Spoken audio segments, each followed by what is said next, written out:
nhà mà thơm bần ngày một chắc phải chui sớm là đặt vào tim xua đi xua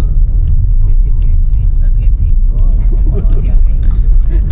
lưng mới quá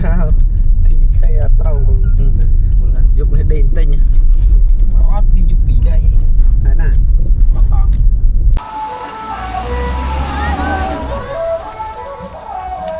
mày đây bà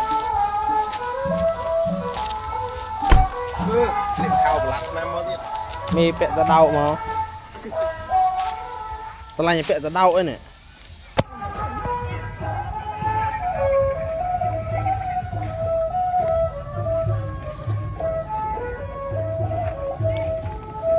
ayo take camera ấy sẽ cho cùi cho nó hông ơi sợ quá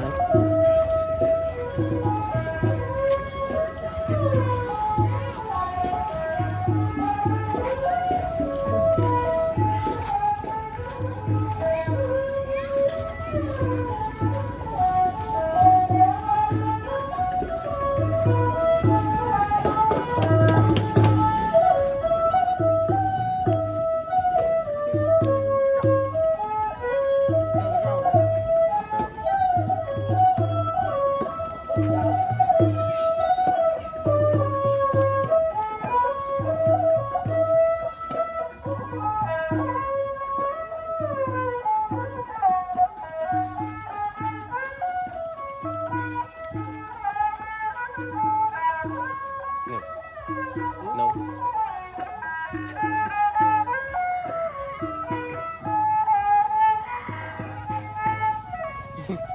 mày nữa luôn bà cái neo làm lặng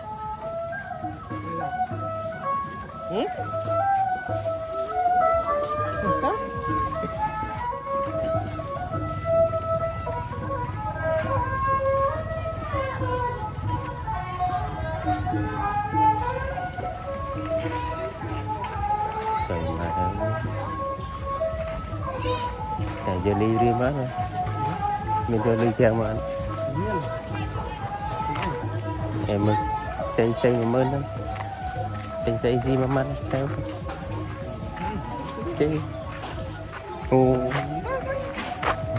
nè rồi nè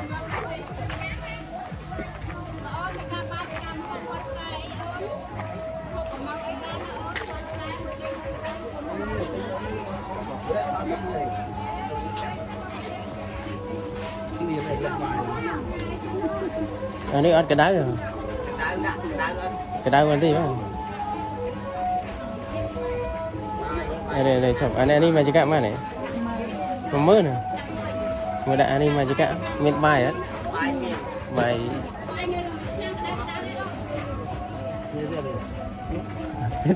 qua lại bây giờ nó khơi thả video này chạy video mà thả nó kinh đốt của họ á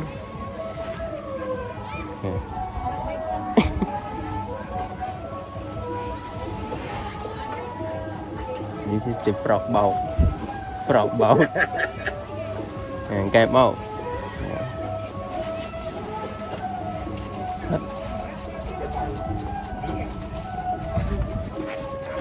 yeah good this is amazing food in this mountain here and a lot of people here have to visit in here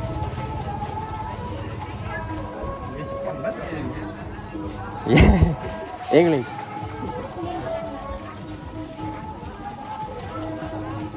nè nhắc bài á bài á bài á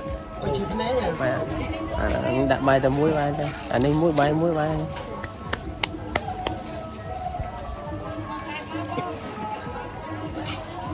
Phật rục mà từ lắc mà để xăm nén hoặc xăm nén mà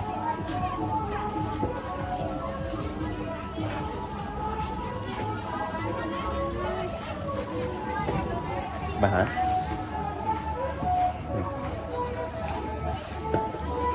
khăn đâu cho bà chị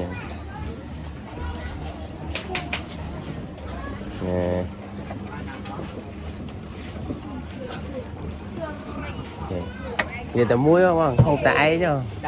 này đào quật sẽ đó hay quật sẽ quy sẽ đây đó hay đào pri đó anh mò này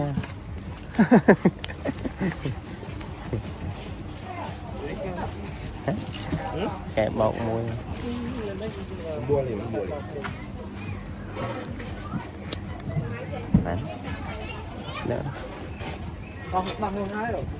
đang hái rồi nàng là đang hái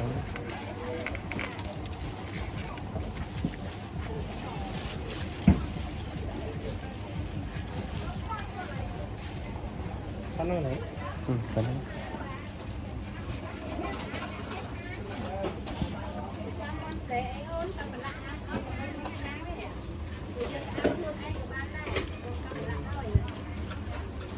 chờ mấy internet đã lên thế này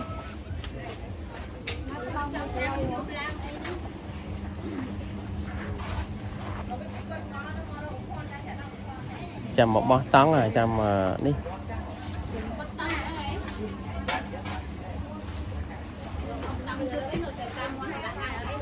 là sao một bó tông đó mà là sao một bó tông đó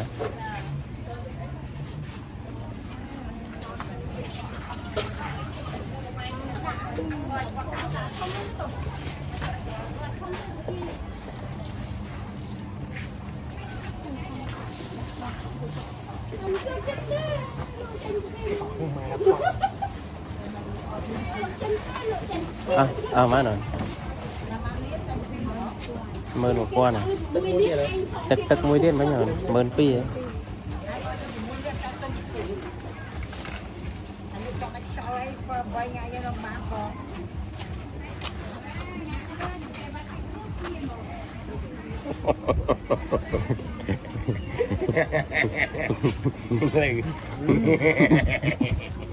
chơi cái sao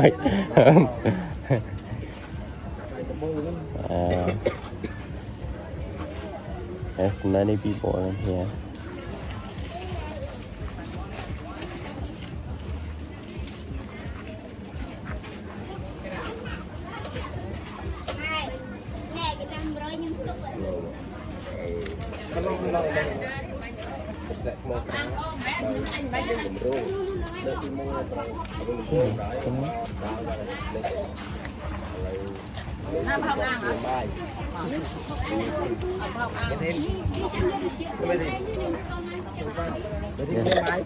Hey, bye.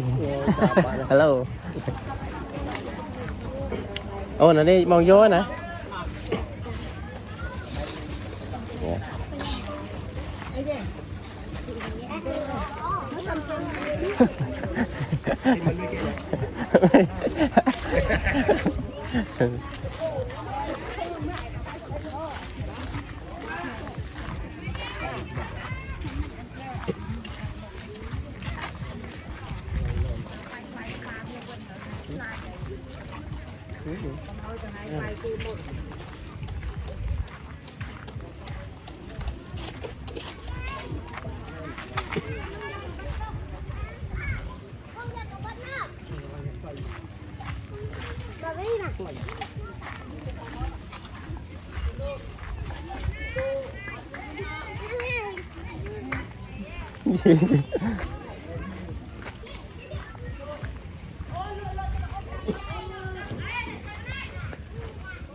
Chùa Hà Màu Việt ngay pin là anh Tư đó.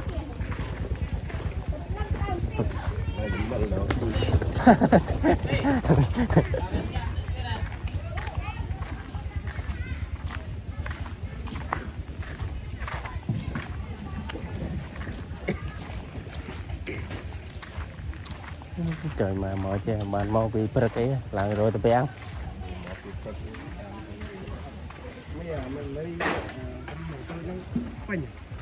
nơi nông đấy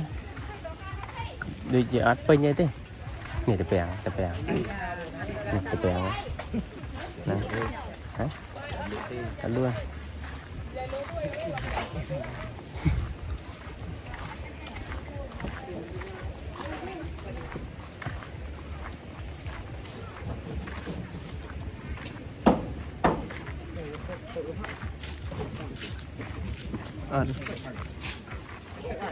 tính bao giờ tức bao giờ thế này tránh lui ra chạm banh xua cô này banh đưa tìm ra tìm ấy mâm này vô đọc đã từ bằng vô thăm vô thăm nào tàu hèn quan tàu hèn quan ổn được chưa nhưng mà thương luôn ai mấy mình thế con này chắc còn mà tôi phải ăn còn cho nó đã hộp dậy quá mày mình